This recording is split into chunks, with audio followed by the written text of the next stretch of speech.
Professora Valdiana Gomes, com vocês, redação, produção textual. Espero que vocês estejam bem.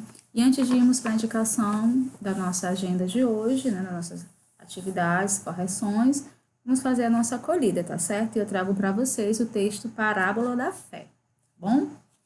Então, escutem com bastante atenção.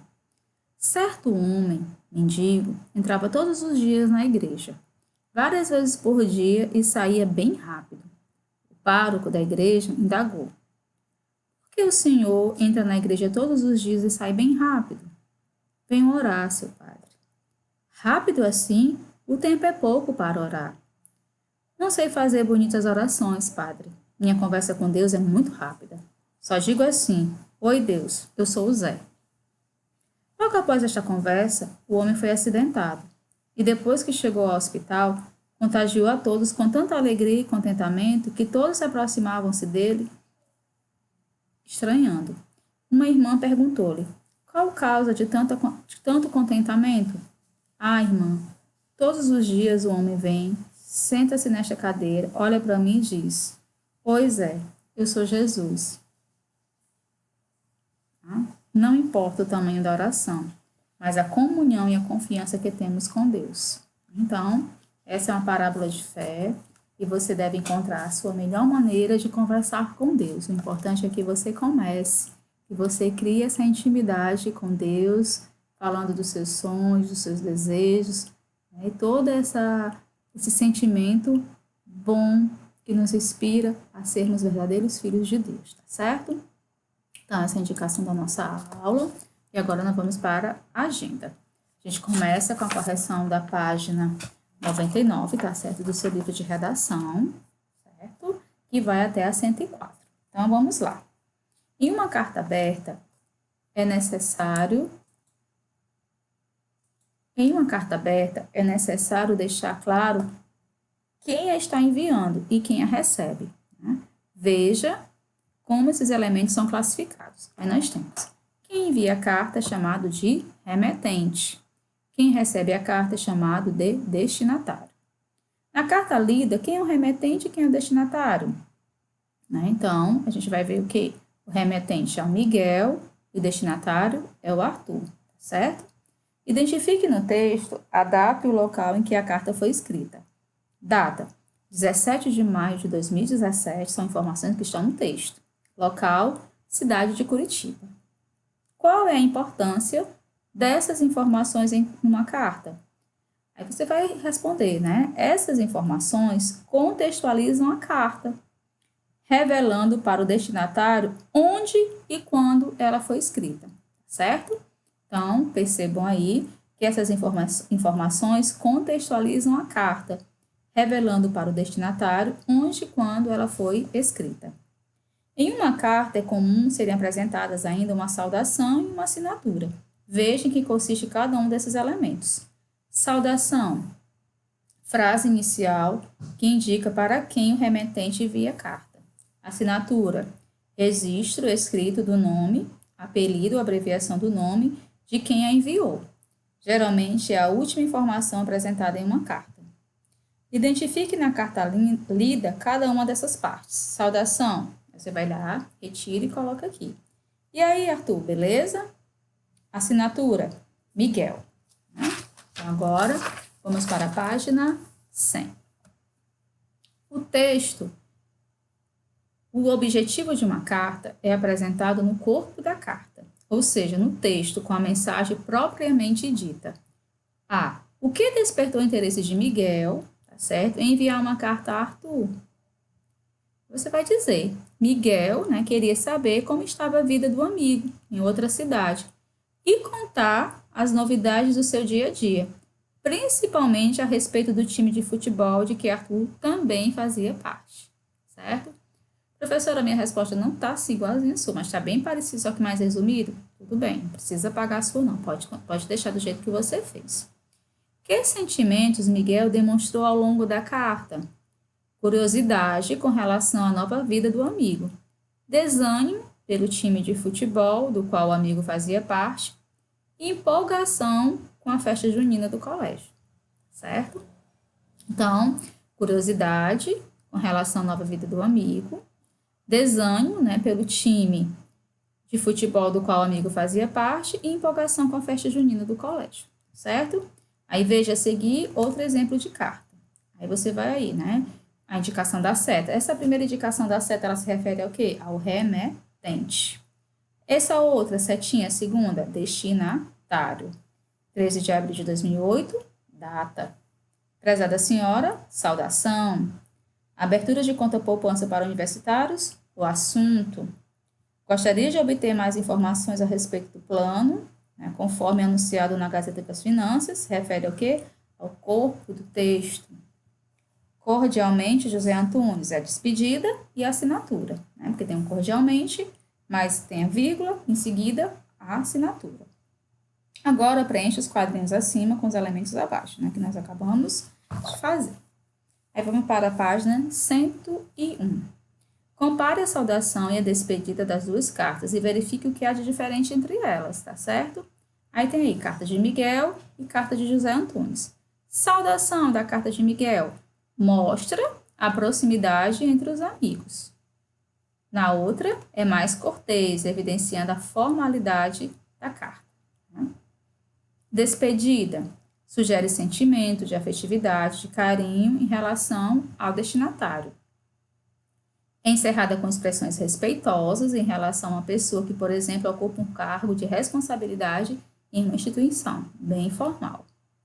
Leia a seguir os conceitos de registro formal e de registro informal. Então, vamos lá. Registro formal, professor, o que seria? Adequado a situações comunicativas que exigem maior formalidade, certo? Nesse registro, pressupõe-se um planejamento da escrita ou da fala, empregando vocabulário mais próximo à norma padrão, tá bom? O registro informal, adequado a situações comunicativas mais descontraídas. Nesse registro, admite-se o uso de marcas de informalidade, como as gírias, as marcações da fala, então é todo um uso informal. A. Qual desses registros é predominante na carta de Miguel e na carta de José Antunes? Cite exemplos. Então, vamos lá.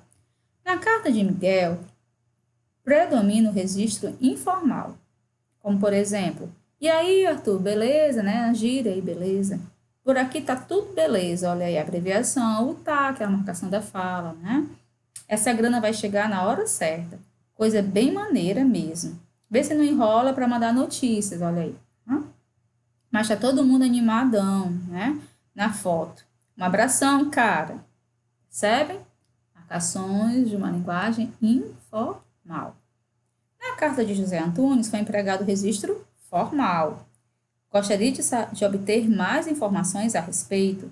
Conforme anunciado, por gentileza, envie-me um formulário cordialmente. Então, a gente percebe a diferença dessas duas cartas, né? Dessas duas marcações de registro, uma formal e outra informal. O registro empregado em cada uma das cartas está de acordo com a situação comunicativa, sim ou não? Sim. Por quê?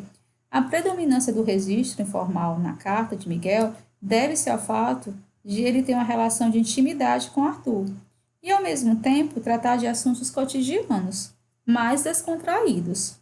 Na carta de José Antunes é apresentada uma solicitação de um serviço por uma pessoa, tá? A um profissional de banco.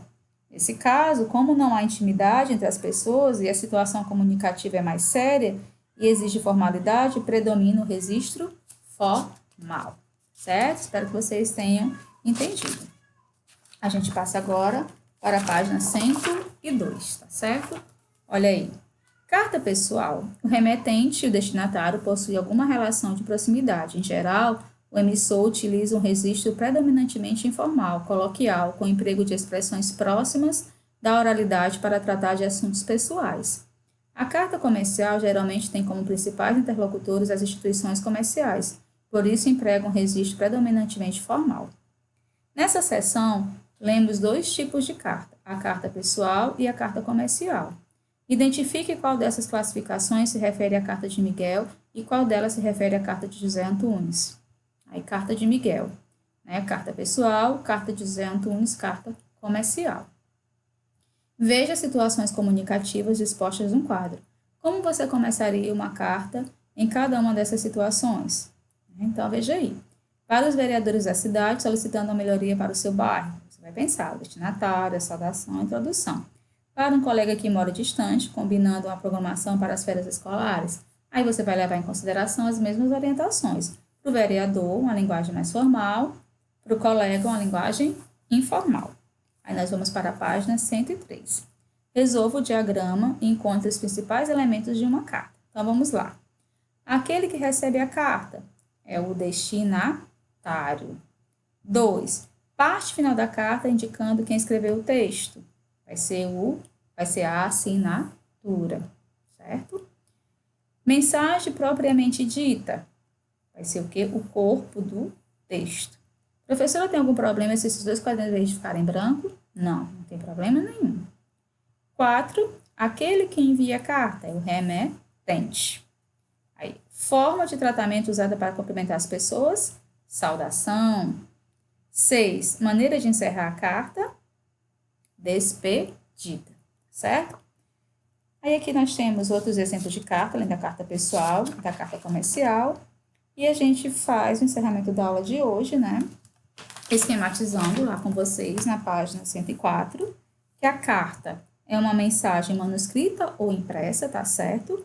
Dirigida a um destinatário para comunicar-lhe algo, tá bom? Nas cartas há sempre o remetente, aquele que envia, e um destinatário, aquele que recebe.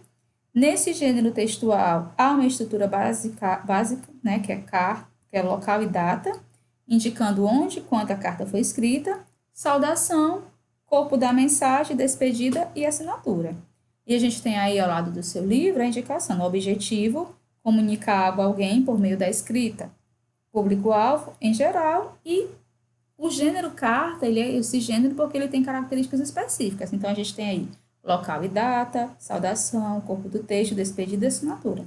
Aí você me pergunta, professora, então quer dizer que todas as vezes que eu pensar em escrever uma carta, mesmo que seja formal ou informal, eu devo levar em consideração esses elementos? Exatamente. A sua carta ela só vai poder ser classificada como esse gênero se ela tiver local e data, saudação, corpo do texto, despedida e assinatura.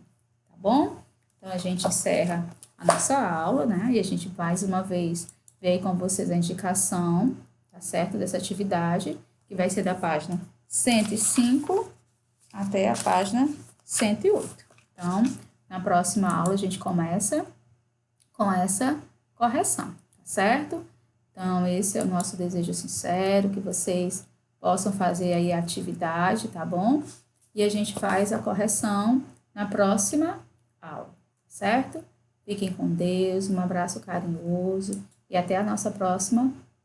João.